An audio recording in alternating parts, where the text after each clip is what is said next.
تو اللہ تعالی نے فرمایا کہ حضرت موسیٰ علیہ السلام نے اپنے گھر والوں سے یہ بات کہی، اور اس کے بعد وہ وہاں پر آگ کے پاس چلے گئے، اور پھر فرمایا کہ فلما جاءہا، اور جب وہ آئے اس آگ کے پاس، نودیا آواز دی گئی۔ ان کا جو لفظ ہے یہ تفسیر کرتا ہے اس بات کی کہ کیا آواز دی گئی، بورک من فی النار، اور یہ کہا گیا آواز میں یہ بات آئی کہ برکت رکھتا ہے ہر کوئی جو کوئی کہ اس آگ میں ہے، ومن حولہا، اور جو کوئی اس آگ کے گرد ہے۔ اس کی ایک تفسیر تو یہ کی گئی کہ جو کوئی اس آگ میں ہے اس میں برکت ہے، یعنی اللہ تعالی کی ذات پاک کی جو تجلی ہے وہ اس آگ میں ہے، اور اس آگ میں وہ تجلی کی وجہ سے برکت ہے۔ اور اس کے ساتھ ساتھ دوسری بات یہ کی گئی کہ اس کے برابر میں اس کے گرد جو کھڑا ہے، یعنی حضرت موسیٰ علیہ السلام، ان پر بھی برکت کی گئی ہے۔ مفسرین نے اس لمبی بحث سے بچنے کے لیے اس کی ایک اور توجیہ بھی کی ہے، اور وہ کہتے ہیں کہ اس کا مطلب یہ ہے کہ جو کوئی فرشتے آگ میں ہیں وہ بھی برکت والے ہیں، اور جو اس آگ سے باہر کھڑے ہیں وہ بھی برکت والے ہیں۔ کچھ حضرات کا خیال یہ ہے کہ یہاں پر فرشتے مراد صرف باہر والے ہیں، اور اندر جو کچھ ہے وہ آگ ہے، یہ دوسری رائے ہے۔ اور تیسری رائے یہ بھی ہے کہ حضرت موسیٰ علیہ السلام جو باہر کھڑے ہیں ان پر برکت دی گئی، اور جو اندر ہیں اس آگ اور تجلی کے فرشتے ان میں بھی برکت دی گئی۔ یہ سب تفاسیر مفسرین نے کی ہیں۔ اور من فی النار کی تفسیر میں ایک روایت یہ بھی آئی ہے کہ اس سے خود اللہ تعالی کی اپنی ذات پاک مراد ہے کہ اللہ کی ذات ایسی ہے کہ اس میں برکت دی گئی۔ تو یہ بات ظاہر ہے کہ جو آگ نظر آ رہی ہے وہ ایک مخلوق ہے، اور کسی بھی مخلوق میں اللہ کی ذات ایسے اتر آئے کہ اس میں حلول ہو جائے، الیاذ باللہ، یہ بالکل ممکن نہیں ہو سکتا، اور یہ کفر ہے۔ اسی سے بعض ایسے لوگوں نے فائدہ اٹھایا ہے جو یہ کہتے ہیں کہ تمام ادیان ایک ہیں۔ ہندو یہ کہتے ہیں کہ ہم اپنے بتوں میں بھی اللہ کا حلول مانتے ہیں کہ اللہ اس میں آ گیا۔ اسی طرح جن لوگوں پر صوفیہ میں وحدت الوجود کا غلبہ اتنا زیادہ ہو گیا کہ وہ کفر اور شرک تک کرنے لگے، تو انہوں نے ہی یہ کہنا شروع کیا کہ ان سب چیزوں میں خدا ہے۔ الیاذ باللہ، یہ دور اگر سچی بات نقل میں سچائی ہو تو ابن عربی کے بعد آیا تھا، اور ابن عربی رحمۃ اللہ علیہ زبردست داعی تھے وحدت الوجود کے عقیدے کے، اور ابن عربی نے اس چیز کو فروغ بھی دیا۔ لیکن ابن عربی رحمۃ اللہ علیہ اگرچہ اللہ کے بڑے مقبول اور مقرب بندوں میں سے تھے، مگر اس کے بعد دمشق اور شام میں وحدت الوجود کے جو بعض داعی تھے، اگر ان سے یہ نقل صحیح ہو تو ہر چیز میں اللہ کو مانتے تھے، یہاں تک کہ ان میں سے ایک بڑے آدمی کے متعلق نقل کیا گیا، وہ نقل اب درست ہے یا نہیں، جن لوگوں نے بھی نقل کیا ہے ذمہ داری ان پر آتی ہے، مگر اس زمانے کا عمومی رجحان وحدت الوجود کا اتنا خطرناک ہو چکا تھا کہ اگر یہ بات پیش آئی بھی ہو تو کوئی اتنی بڑی بات ان لوگوں کے لیے نہیں تھی کہ وہ کہتے ہیں ہم جا رہے تھے اور ایک خارج زدہ کتا ہم نے دیکھا۔ تو ایک آدمی جو وحدت الوجود کا قائل تھا کہ وحدت ہے وجود میں، اس ساری کائنات میں ایک ہی وجود ہے، تو ہم نے اس سے پوچھا کہ کیا اس کتے میں بھی اللہ کی کوئی تجلی ہے؟ تو اس نے آگے سے پلٹ کے مجھے جواب دیا،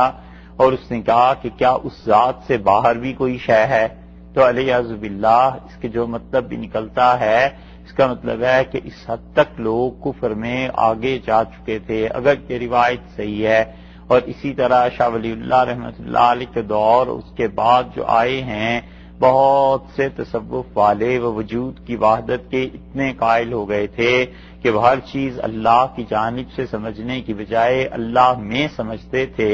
اور یہ اتنی بڑی بات تھی کہ بہت سے اللہ کے اچھے بندوں نے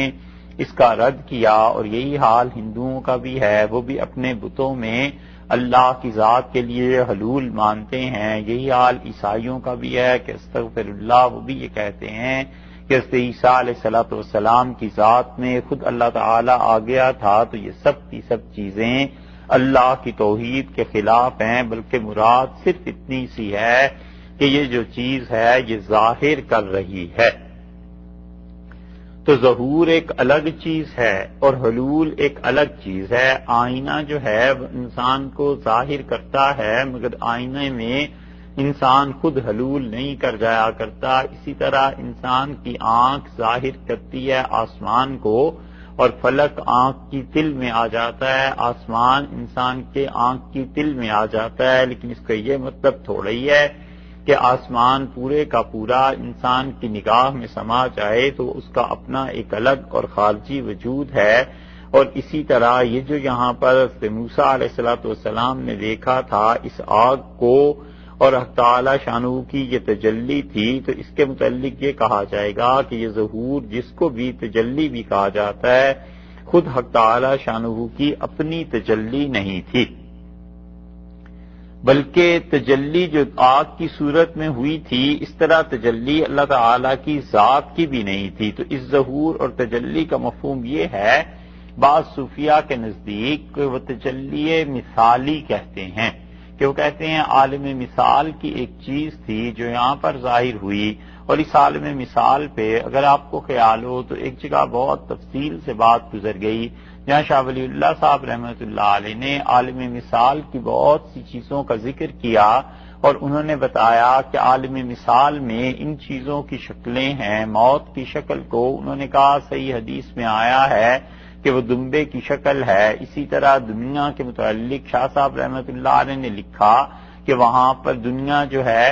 وہ ایک بوڑھی عورت کی شکل ہے۔ اس طرح شاہ صاحب رحمۃ اللہ علیہ نے بہت سی چیزیں لکھی ہیں، اور وہ 10-12 چیزیں ایک مرتبہ عالم مثال پر جب بحث آئی تھی تو اس میں وہ ساری چیزیں ذکر کر دی تھیں۔ اس لیے بہت سے محققین جہاں اس طرف گئے ہیں کہ عالم مثال کی کوئی چیز تھی، یہ نہ اللہ تعالی کی ذات تھی، نہ خود اس کی تجلی تھی، بلکہ عالم مثال سے ایک چیز حضرت موسیٰ علیہ السلام پر ظاہر ہوئی، اور اس میں سے یہ آواز آئی۔ تو اس لیے یہاں پر ارشاد فرمایا کہ جس چیز میں برکت دی گئی، بورے کمن کے ناگ جو کچھ بھی ہے، یہ اللہ تعالی کی طرف سے ایک تجلی ہے، یا عالم مثال سے کوئی چیز بھی دیکھی گئی ہے، بھیجی گئی ہے، تو یہ اس میں برکت ہے۔ من فی النار، جو کوئی بھی اس میں ہے، ومن حولہا، اور جو اس کے پاس کھڑا ہے، یعنی حضرت موسیٰ علیہ السلام ان پر بھی برکت ہے۔ اور یہ سب کی سب چیزیں جو ہیں، برکت جو کچھ تجلی میں اور برکات جو ہو رہی ہیں، کہیں کوئی آدمی یہ نہ سمجھ لے کہ یہ اللہ کی ذات تھی جو موسیٰ علیہ السلام نے دیکھ لی تھی، اور اللہ کی ذات ظاہر ہے کہ سمت سے پاک ہے، اور یہ جو درخت دیکھا گیا ہے، یہ جو وادی دیکھی گئی، اس کی کوئی سمت تو تھی، مشرق مغرب شمال جنوب، کوئی نہ کوئی چیز تو تھی۔ اسی طرح اس چیز کا کوئی رنگ بھی تھا، مقدار ہو سکتی تھی، وزن ہو سکتا تھا، زمانہ جگہ ہر طرح ہر چیز میں مقید تھی، کہ آخر اس کی کوئی نہ کوئی حد تو تھی۔ اور اللہ کی ذات رنگ سے پاک ہے، اللہ تعالی کی ذات جگہ سے پاک ہے، اللہ کی ذات زمانے سے پاک ہے، اور زمانہ خود اس کا پیدا کردہ ہے۔ اس طرح مقدار سے وزن سے اللہ کی ذات پاک ہے۔ اور اللہ کی ذات کے متعلق یہ جو اشارہ کیا جاتا ہے اوپر کی طرف، تو یہ ظاہر ہے کہ عرف عام میں ادب احترام کی وجہ سے اشارہ کرتے ہیں، ورنہ اللہ کی ذات سمت سے بھی پاک ہے۔ تو اتنی ساری پاکیاں جہاں پر جمع ہو جائیں، وہاں اس کے باوجود اگر کسی انسان کو شبہ ہو جائے کہ یہ جو چیز تھی یہ تعالی شانہ کی اپنی ذات تھی اس میں، تو اللہ نے فرمایا فوری طور پہ اس کے بعد وَسُبْحَانَ اللَّهِ رَبِّ الْعَالَمِينَ، اور پاک ہے اللہ کی ذات، ہر طرح کی پاکیزگی اللہ کو حاصل ہے، اور وہ رب ہے تمام کے تمام جہانوں کا۔ یعنی یہ جو تجلی ہے،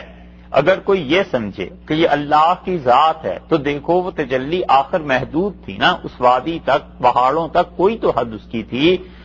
اور اللہ کی ذات ہر حد سے پاک ہے۔ اور پھر اس سے موسیٰ علیہ الصلوۃ والسلام نے اسے دیکھ لیا، تو ایک بار جب دیکھ لیا پھر انہوں نے کیسے اس وقت کہہ دیا کہ اللہ میں دوبارہ دیکھنا چاہتا ہوں، یا تو یہ مانا جائے اور یا یہ مان لیا جائے کہ انہوں نے پہلی بار میں ہی نہیں دیکھا تھا، اس لیے پہلی بار کوئی چیز اور ہے۔ تو یہاں پر ارشاد فرمایا ہے کہ سبحان اللہ رب العالمین، اور پاک ہے اللہ کی ذات، ہر طرح کے عیب سے مبرہ ہے، اور رب العالمین یعنی اس کے لیے کوئی سمت نہیں ہے، کوئی چیز نہیں ہے۔ کچھ لوگوں کا خیال یہ ہے کہ یہ حضرت موسیٰ علیہ الصلوۃ والسلام کا اپنا جملہ ہے کہ جب انہوں نے یہ چیزیں دیکھی ساری تو انہوں نے اس کے بعد کہا وسبحان اللہ رب العالمین، پاک ہے اللہ کی ذات جو تمام جہانوں کا پروردگار ہے۔ لیکن یہ تفسیر بہت ہی کمزور اور بہت دور ہے،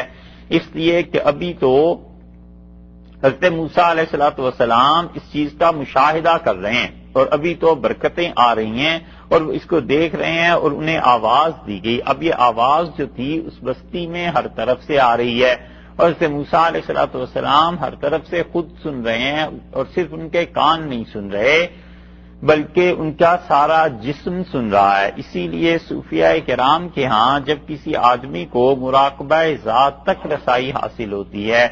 تو اس پہ بعض اوقات ایسی کیفیت طاری ہو جاتی ہے کہ سر سے پاؤں تک وہ ان چیزوں کو سنتا ہے، سر سے پاؤں تک ہر چیز سے وہ دیکھتا ہے۔ یہ دیکھنا اور سننا یہ ایسی چیزیں ہیں جو عالم مثال سے تعلق رکھتی ہیں، اور عام انسانوں کو اس کا مکلف بھی نہیں کیا گیا، حتیٰ کہ کوئی ان چیزوں کو نہیں مانتا تو بھی اس کے عقیدے میں کوئی فرق نہیں آتا، مگر جو لوگ بھی تصوف اور اس طریق پر محنت کرتے ہیں انہیں ان چیزوں کا تجربہ بھی حاصل ہوتا ہے، تو اس لیے ان کے لیے سمجھنا نسبتاً یہ آسان ہو جاتا ہے۔ تو اللہ تعالیٰ نے خود فرما دیا کہ سبحان اللہ، اللہ کی ذات پاک ہے ہر ایک چیز سے، اور اللہ کی تعریف یہ ہے کہ رب العالمین وہ رب ہے تمام جہانوں کا، یعنی اس کائنات میں جو کچھ بھی لوگوں کو نظر آ رہا ہے اللہ کی ذات اس سے بلند و بالا ہے، ماورا ہے۔ تو یہ جو کچھ یہاں پر فرمایا گیا ہے کا مطلب ہے کہ اللہ کے جو مقرب فرشتے تھے، اور وہ مقرب فرشتے وہ جو نور اور آواز دی تھی غیب سے، وہ حق تعالی شانہ نے ایک رائے یہ بھی ہے کہ اللہ تعالیٰ نے آواز دی، اور اس کے متعلق اشاعرہ اور ماتریدیہ کی جو بحث تھی اس کو ذرا سا ہم اشارے میں بیان کر چکے ہیں، لیکن ہر آدمی کے سمجھنے کی یہ بات بھی نہیں، اور ہر آدمی کو سمجھنے کی اس کی ضرورت بھی نہیں ہے۔